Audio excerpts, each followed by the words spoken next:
പാകിസ്ഥാനില് 65 ഞാൻ ഇവിടുന്ന് പോയിന്.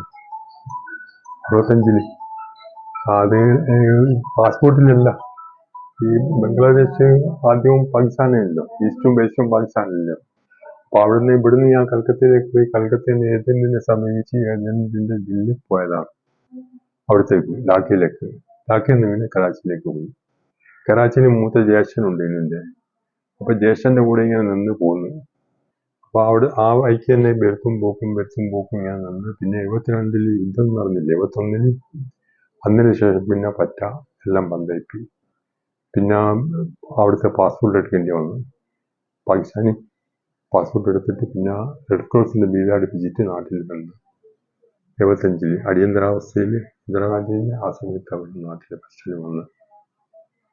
പിന്നെ തുടർച്ചയായിട്ട് ഇങ്ങനെ എത്തും പോക്കും ഇങ്ങനെ വന്നു. അതിൽ താമസം തന്നെ സംഭവിച്ചത്.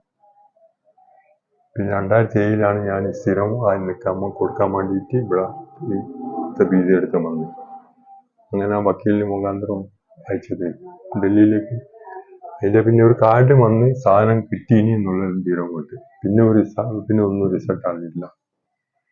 പിന്നെ ഹൈക്കോടതിന്റെ ഇതിന്റെ മുകളിൽ ഇങ്ങനെ ഇത്ര കൊല്ലം ഇങ്ങനെ ഇവിടെ നിന്ന് വന്ന് പിന്നെ ഇതിങ്ങനെ അയച്ചു കൊടുക്കും.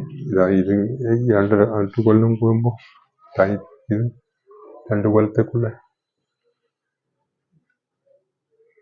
ഇത് ഇപ്പം അയച്ചു കൊടുത്ത് കഴിഞ്ഞ കൊല്ലം ലാസ്റ്റ് അയച്ചത്. ഇനിയിപ്പോ അടുത്ത കൊല്ലം ലാസ്റ്റ് പിന്നെ ചെയ്തു കൊടുക്കും. ഇതെല്ലാം തന്നെ കഴിഞ്ഞു പോയി.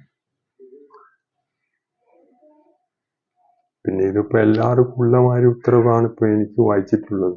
ഇതിപ്പോ എന്നെ കൊണ്ടാവൂല. ഞാനിവിടെ കൊല്ലങ്ങൾ ആയിട്ട് നിന്ന് വരികയല്ലേ. എന്റെ പാസ്പോർട്ടും ഇല്ല. പാസ്പോർട്ട് പോലെയും കൊണ്ടുപോയിന് പോലീസ് സ്റ്റേഷൻ നാളെ വന്നിട്ട് പോലെ റിപ്പോർട്ട് എഴുതി കഴിഞ്ഞ പോലെ കൊണ്ടുപോയിന്, പാസ്പോർട്ട് കൊണ്ടുപോയിന്.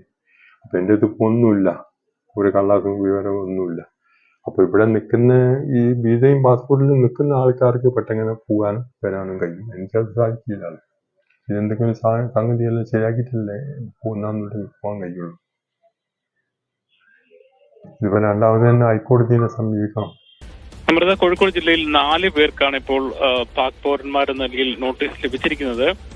കോഴിക്കോട് കൊയിലാണ്ടി എന്നുള്ള ഒരു ഹംസ, പുത്തൻപുരക്കൽ ഹംസ, അതുപോലെ വടകരയിലുള്ളയും 2 പേരും, പിന്നെ പെരുവണ്ണാമൊഴിയുള്ള 3 പേരും, 3 വനിതകളാണ്. ഈ 3 ഉൾപ്പെടെ 4 പേർക്കാണ് ഇപ്പോൾ നോട്ടീസ് നൽകിയിരിക്കുന്നത്. നാളെ 27 രാജ്യം വിടണം എന്നുള്ള നിർദ്ദേശം, പൊതുവായ നിർദ്ദേശമാണ് ആ നോട്ടീസിൽ പറഞ്ഞിരിക്കുന്നത്. അദ്ദേഹം ഇവരെ സംബന്ധിച്ചോളം ഇവര് ഇപ്പോൾ ഏതെങ്കിലും ആവശ്യത്തിന് പാകിസ്ഥാനിൽ വന്ന പൗരന്മാരല്ല, പകരം വർഷങ്ങളായി തന്നെ ഇന്ത്യയിൽ താമസിക്കുന്ന ആൾക്കാരാണ്. നേരത്തെ വിഭജന കാലത്തും മറ്റുമൊക്കെ അവരുടെ പിതാക്കളോ മറ്റുമൊക്കെ പാകിസ്ഥാനിലേക്ക് പോവുകയും അങ്ങനെ പാകിസ്ഥാൻ പൗരത്വം ആകുകയും അതിനുശേഷം ഇന്ത്യയിലേക്ക് മടങ്ങി താമസിക്കുകയും ചെയ്യുന്ന ആൾക്കാരാണ്. ഈ ഹംസയുടെ ആണെങ്കിൽ 65 ജ്യേഷ്ഠനൊപ്പം ചായ കച്ചവടത്തിനായി കറാച്ചിയിൽ പോയതായിരുന്നു. പിന്നീട് 2007 തിരിച്ചെത്തി ഇവിടെ ഇന്ത്യയിൽ ഓരോരുത്തരുടെ അപേക്ഷ സമർപ്പിച്ച് കാത്തിരിക്കുകയാണ്. മാത്രമല്ല പിന്നെ ഈ ഹൈക്കോടതിയിൽ നിന്ന് ഈ അനുമതി അല്ലെങ്കിൽ പൗരത്വം ലഭിക്കുന്ന ആവശ്യപ്പെട്ടുള്ള ഒരു ഹർജി ഹൈക്കോടതി നൽകുകയും ചെയ്തിട്ടുണ്ട്. എന്തായാലും നിലവിൽ പോലീസിനെ സംബന്ധിച്ചോളം പോലീസിന്റെ പൊതുവായ ആഭ്യന്തര മന്ത്രാലയത്തിന്റെ നിർദ്ദേശത്തിന്റെ അടിസ്ഥാനത്തിലാണ് നോട്ടീസ് നൽകിയിരിക്കുന്നത്. ദീർഘകാല വിസ ഉള്ള ആൾക്കാരാണ് പലരും. ചില ആൾക്കാരുടെ വിസ കാലാവധി കഴിയുകയൊക്കെ ചെയ്തിട്ടുണ്ട്. എന്തായാലും രേഖകൾ പരിശോധിച്ച് മാത്രമേ നടപടിയിലേക്ക് കടക്കുകയുള്ളൂ എന്ന് അറിയിച്ചിട്ടുണ്ട്. നിലവിൽ ഇവർ 4 പേർക്ക് നോട്ടീസ് അയച്ചിട്ടുണ്ട്. എന്തായാലും ഈ നോട്ടീസ് അയച്ച ആൾക്കാരെല്ലാം തന്നെ ദീർഘകാലം ഇന്ത്യയിൽ താമസിക്കുന്നവരാൻ അവർ നടപടികൾ എടുക്കരുതെന്ന് ആവശ്യപ്പെട്ടുകൊണ്ട് കോടതിയെ സമീപിക്കാൻ അവർ തീരുമാനിച്ചിട്ടുണ്ട്.